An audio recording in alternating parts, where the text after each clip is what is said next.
Sir మీ పేరు sir? నా పేరు తులసి ప్రసాద్ అండి. మీది ఎక్కడ? మాది వైజాగ్ అండి. వైజాగ్. ఇప్పుడు కారులో వెళ్తున్నప్పుడు రేడియో వింటూ ఉంటారా మీరు? అవునండి, వింటూ ఉంటానండి. ఇప్పుడు ఎఫ్ఎంఏ వింటామండి. ఏఎం అంటే తెలుసా? ఏఎం అంటే తెలుసు, ఎప్పుడు అందులో ఛానల్స్ ఎప్పుడు వినలేదు, బట్ ఎఫ్ఎంలోనే వింటుంటాం.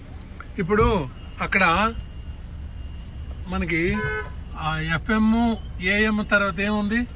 డిఆర్ఎం అని ఉందండి. డిఆర్ఎం అంటే మీకు తెలుసా? డిఆర్ఎం అంటే ఐడియా లేదు. ఎప్పుడైనా విన్నారా? వినలేదు. డిఆర్ఎం అన్నది డిజిటల్ రేడియో మోండియాల్. ఓకే. ఇది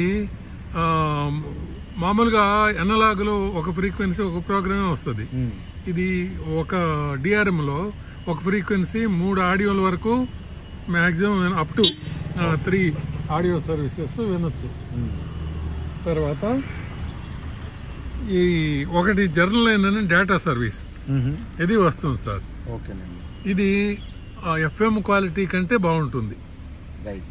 అంటే మనకు ఒక్కోసారి ఎఫ్ఎం పెడితే ఈ ఛానల్ ఆ ఛానల్ మిక్స్ అయిపోవడం అలాగే రాదు, అసలు మీకు నాయిస్ కూడా రాదు. Okay, great. నాయిస్ కూడా రాదు. అంటే ఎఫ్ఎం లో వచ్చినవే డిఆర్ఎం లో కూడా వస్తాయి? రావు. ఇవి వేరు, ఈ ప్రోగ్రామ్స్ వేరు. మరి ఎవరు రన్ చేస్తారు అవి? ఇవి All India Radio, Akashvani different programmes. ఒక దాంట్లో ఒక సర్వీస్ లో న్యూస్, ఒక సర్వీస్ లో వివిధ భారతి ఫిల్మ్ సాంగ్స్, ఇంకో సర్వీస్ లో రాగం ఛానల్, ఇలాగా. ఏం సార్, దీని గురించి కారు ఓనర్స్ కి చెప్పాలని ఒక ఇంట్రెస్ట్ తోని నేను వచ్చాను సార్.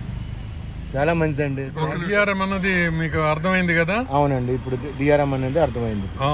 ఇప్పుడు డిఆర్ఎం వచ్చిన తర్వాత మీరు సేవ్ చేసుకుని, అవును, అది ఇప్పుడు ట్రాన్స్మిషన్ లేదు, ట్రాన్స్మిషన్ వచ్చినప్పుడు మీరు అది చేసి నాకు ఫోన్ చేసి మీరు చెప్పండి. ఓకేనా? చాలా థ్యాంక్స్.